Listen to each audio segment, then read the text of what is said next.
Oke, dan kemudian kenapa sih zakat fitrah itu merupakan suatu kewajiban yang harus dilakukan oleh umat muslim? Karena berkaitan dengan zakat fitrah sebenarnya adalah berkaitan dengan bagaimana kita mensucikan harta yang selama ini kita miliki ya di dalam kehidupan. Kemudian atas puasa yang sudah kita jalani selama 30 hari lebih, maka kemudian diwajibkan bagi kita itu untuk membersihkan atau mensucikan harta kita. Istilahnya orang Aceh adalah yang selama ini kita kenal di dalam masyarakat Aceh, bahwa ketika di akhir Ramadan nyona hak peglih tubuh. Apa itu, Pak? Peglih tubuh itu adalah membersihkan jiwa dengan mengeluarkan zakat itu sebagai untuk membersihkan atas segala kebaikan dan perbuatan yang sudah dia jalani selama bulan suci Ramadan.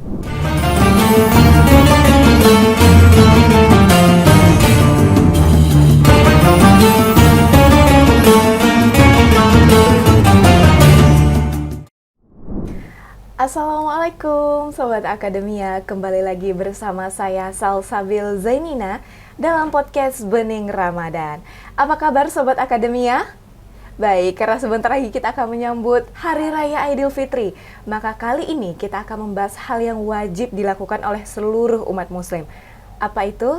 Zakat fitrah. Dan kali ini kita akan membahasnya dengan narasumber spesial kita, ada Pak Rizky. Assalamualaikum Pak Rizky. Waalaikumsalam warahmatullahi wabarakatuh. Oke, baik Pak Rizky. Nih, sebelum kita membahas lebih jauh lagi, mungkin Sobat Akademia dan Salsa sendiri pengen tahu nih Pak Rizky, apa sih yang dimaksud dengan zakat fitrah? Dan mungkin kapan sih waktu yang tepat untuk melakukan atau membayar zakat fitrah tersebut, Pak? Baik, Alhamdulillah Salsa, kita sudah memasuki 2/3 dari bulan suci Ramadan sebagai salah satu bulan yang penuh berkah, rahmah, dan ampunan dari Allah Subhanahu wa Ta'ala. Bahwa di penghujung bulan Ramadan merupakan salah satu kewajiban bagi kita sebagai umat muslim untuk mensucikan diri dari segala harta dan tubuh kita, sehingga kita kemudian perlu mengeluarkan zakat yang salah satunya adalah zakat fitrah. Nah, dalam hal ini kalau kita bicara tentang zakat, nah secara bahasa itu zakat ada dari kata masdar, yaitu tumbuh, berkah, suci dan baik. Nah, kalau kita lihat secara syariat Islam bahwa zakat fitrah itu merupakan salah satu kewajiban bagi seorang umat muslim untuk mengeluarkan sebagian hartanya bagi yang berhak menerima zakat fitrah tersebut itu.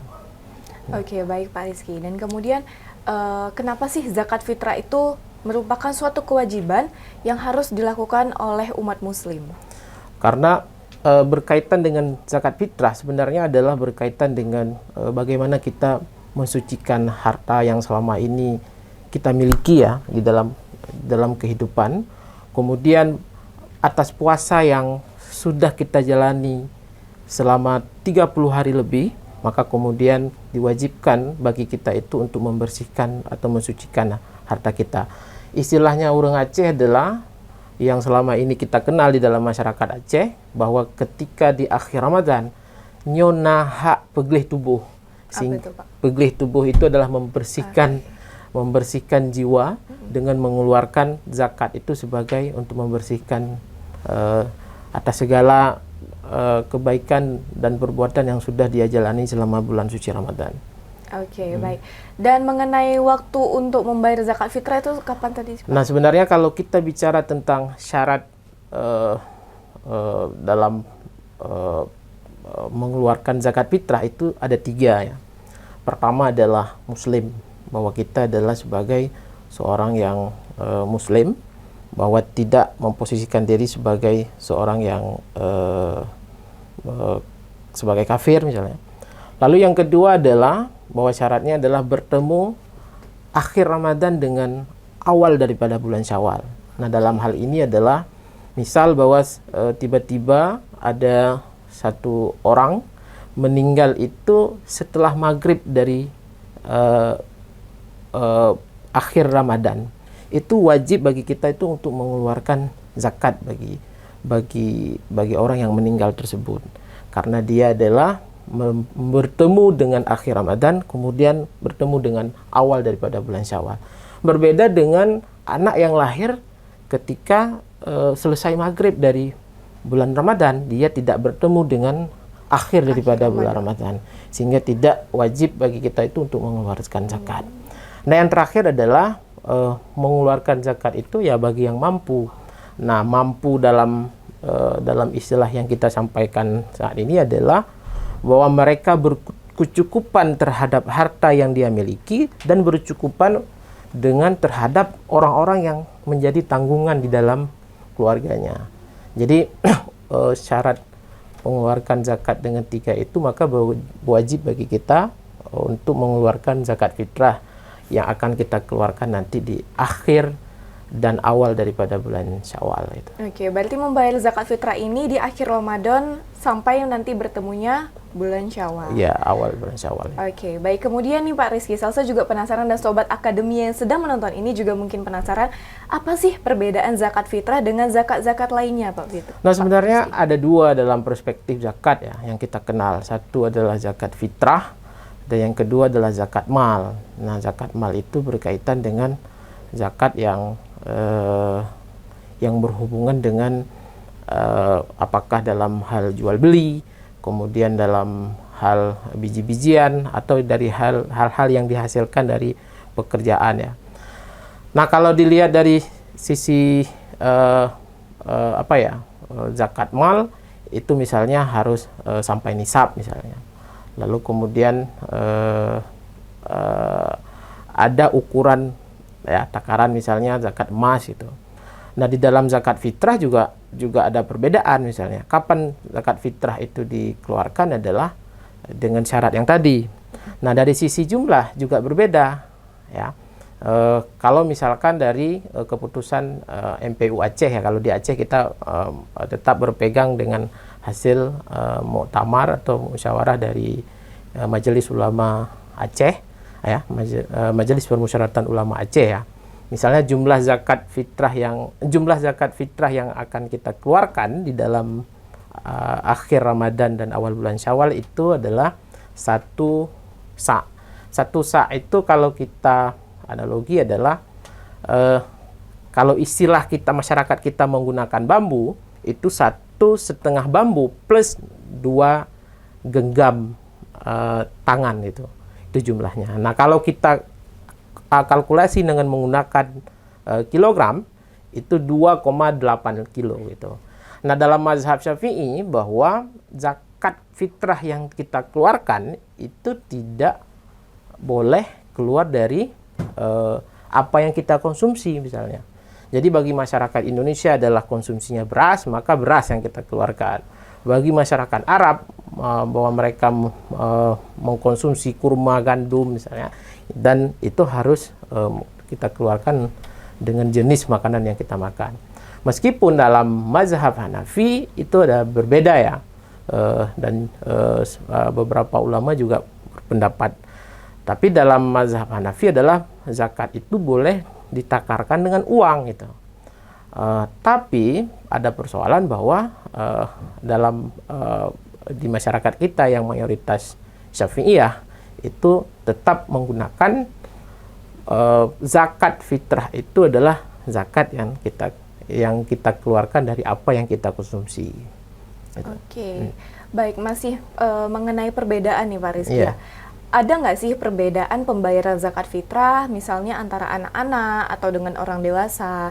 Dan apakah memang ada panduan khusus untuk membayar zakat fitrah tadi? Sebenarnya tidak ada perbedaan, misalnya takaran yang ukuran yang harus dikeluarkan, bahwa yang dihitung itu adalah individunya.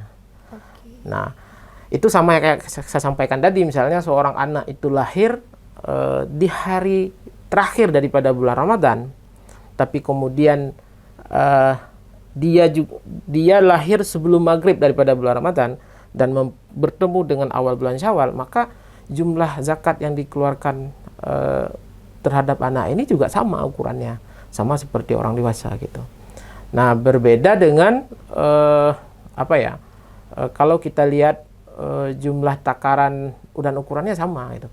Nah, kalau mekanisme dengan jumlah ukuran yang kita keluarkan ya seperti yang saya katakan tadi gitu.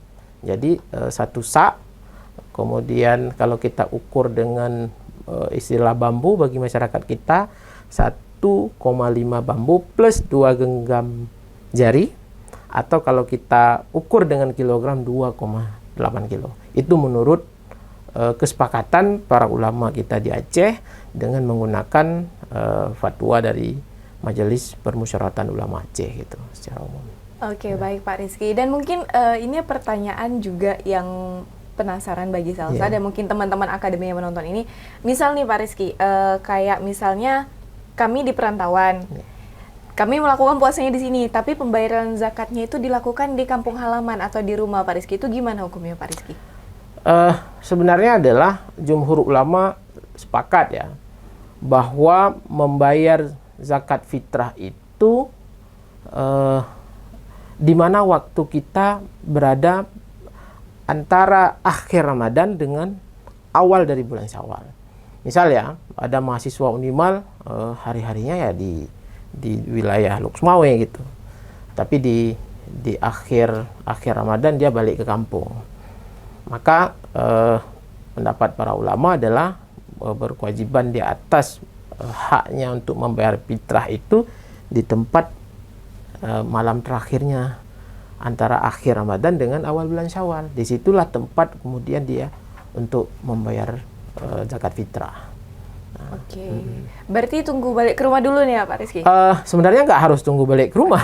Ya di manapun kita berada ketika pada saat itu. Mungkin kita nggak jadi pulang gitu. Ya secara otomatis ya di sini. Oke. Berarti kalau misalnya kita nggak jadi pulang ke rumah, berarti kita yang membayar sendiri gitu Pak Rizky atau gimana? Iya. Karena membayar zakat fitrah itu sebenarnya kita mengeluarkan zakat bagi fakir atau si miskin yang boleh kita bayarkan secara langsung gitu. Nah, kalau kemudian di Aceh itu sekarang kan ada Baitul Mal misalnya.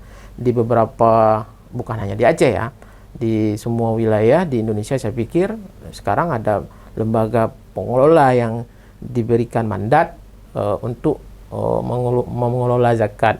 Kita salurkan lewat lembaga juga boleh gitu. Nah, kalau kemudian kita ini berinisiatif ingin mengeluarkan sendiri bahwa ya kita melihat mereka itu layak untuk mendapatkan sebagai si fakir, ya silakan. Ya. Kategori si fakir adalah orang-orang yang tidak punya kemampuan dan bercukupan dan tidak punya pekerjaan untuk menghasilkan pendapatan. Nah, kategori itu sudah bisa dapat kita laksanakan dalam proses penyaluran zakat yang kita lakukan secara langsung tuh bagi mereka gitu. Nah, jadi misalnya Mbak Salsa ya nggak harus repot untuk mencari itu. Misalnya ya cari aja sekeliling bahwa pada malam itu kita bisa melihat dan mengamati dan tahu senef yang akan kita jadikan penyaluran zakat kita itu kita anggap dia sebagai fakir dan miskin. Tapi tetap dengan koridor itu tadi. Nah, walaupun sekarang ya ada persoalan kan, penentuan fakir dan miskin itu agak sulit mungkin karena Indonesia misalnya ada versi data BPS seperti apa, kemudian dengan Kementerian Sosial juga datanya seperti apa untuk menggolongkan ini. Dan juga kita kan sebenarnya secara fakta dapat melihat dan mengamati atas dasar observasi. Kalau kita di kampung kita juga akan lebih mengenal mana sebenarnya orang-orang yang kita anggap bukan hanya kita anggap betul-betul adalah orang dalam posisi fakir itu. Oke, berarti kalau misalnya kita sedang di dalam perantauan, berarti kita bisa membayarkan zakat secara langsung dengan kategori fakir dan miskin tadi, seperti itu Pak Rizky. Iya. Oke, kemudian nih Pak Rizky, apa sih tantangan terbesar yang sering dihadapin oleh umat Islam dalam membayar zakat fitrah? Dan kira-kira gimana sih cara mengatasinya atau solusinya? Mungkin ya di Indonesia ada persoalan itu tadi gitu. Persoalan zakat fitrah kalau sekarang artinya sudah semakin mudah lah ya. Karena ada kelembagaan-kelembagaan zakat yang sudah memang ada. Kalau di Aceh itu Baitul Mal itu tidak hanya terstruktur di tingkat pemerintah, tetapi juga sudah ada di lembaga-lembaga pemerintah kampung. Nah, persoalannya adalah ada pada penentuan kebijakan SNAF penerima zakat, itu aja yang kemudian saya pikir ya perlu lebih detail pendataan untuk memberikan validasi data yang benar-benar bahwa penerima zakat fitrah ini adalah orang-orang yang mustahak. Ya. Mustahak yang memang betul-betul, bukan hanya dugaan, bukan hanya, walaupun ya bagi pemberi, kita sebagai orang yang mengeluarkan zakat, ketika kita sudah memberikan izin untuk pengelola, ya terserah pengelola. Tapi penting bagi pengelolaan zakat itu adalah untuk memastikan bahwa mustahak sebagai penerima zakat ini betul-betul adalah orang yang paling sangat membutuhkan dengan kondisi perekonomian dan angka kemiskinan di Indonesia saat ini gitu. Agar bahwa zakat yang dikeluarkan oleh para pemberi zakat itu betul-betul tepat pada sasaran yang sesuai dengan syariat Islam sebenarnya. Agar tidak disalahgunakan juga seperti itu ya Pak Rizky. Oke, baik. Salsa sebenarnya penasaran juga nih Pak Rizky. Zakat fitrah ini kan Pak Rizky hukumnya wajib. Tapi bagaimana jika ada umat muslim yang tidak membayar zakat atau malah tidak melakukan kewajibannya seperti itu? Ya itu tadi, bahwa zakat fitrah itu adalah berkewajiban bagi individu yang mampu. Mampu dalam artian bahwa kalau istilah kita itu bahwa dia berkecukupan dan berkelebihan, bahwa bukan hanya untuk asupan makanan untuk hari ini, tapi dia harus bisa memastikan untuk besok pagi ada nggak gitu. Nah, di situ maka Islam itu rahmatan lil alamin, posisinya di situ. Jadi apa yang kita pikirkan bahwa zakat itu memang bagi yang memiliki ketercukupan harta. Tapi bagi mereka yang tidak cukup, kemudian jangankan untuk besok pagi, untuk hari ini nggak ada, itu tidak diberi kewajiban. Tidak diwajibkan. Diwajibkan ya, itu. Karena syaratnya yang 3 tadi ya Pak. Jadi mereka bukan pemberi zakat, jadi posisinya adalah penerima zakat gitu. Maka dalam konsep Islam itu ya sangat luar biasa memposisikan orang-orang yang tidak berkecukupan secara harta, sehingga zakat itu memiliki sebuah kewajiban dan tanggung jawab ya, yang kemudian kita adopsi dalam hal-hal misalnya perusahaan punya CSR, punya tanggung jawab sosial terhadap masyarakat misalnya. Itu juga bagian daripada adalah pembelajaran bahwa di dalam sebagian harta orang-orang yang kaya, orang-orang yang memiliki kelebihan harta, kecukupan harta, punya harta orang miskin, punya kepemilikan hak-hak orang miskin dari apa yang kita punya. Sehingga zakat itu memberi peluang bagi kita untuk memberikan sesuatu yang lebih dari kita kepada orang lain. Oke, baik. Terima kasih Pak Rizky, informasinya ini sangat bermanfaat sekali, terutama bagi Salsa sendiri, bagi Salsa pribadi untuk lebih mengetahui apa itu zakat fitrah. Karena sebenarnya nih mungkin teman-teman akademi yang nonton ini kayak gini juga, orang tua kita Pak urusannya. Jadi kita sebenarnya nggak mau tahu banget tentang itu gitu Pak, karena kan itu urusan orang rumah kayak gitu Pak. Terima kasih Pak Rizky sudah meluangkan waktunya, dan buat teman-teman sobat akademia, jangan lupa like, share, komen, dan subscribe Unimal TV, dan nantikan podcast-podcast yang bermanfaat lainnya. Terima kasih. Assalamualaikum warahmatullahi wabarakatuh. Waalaikumsalam warahmatullahi wabarakatuh.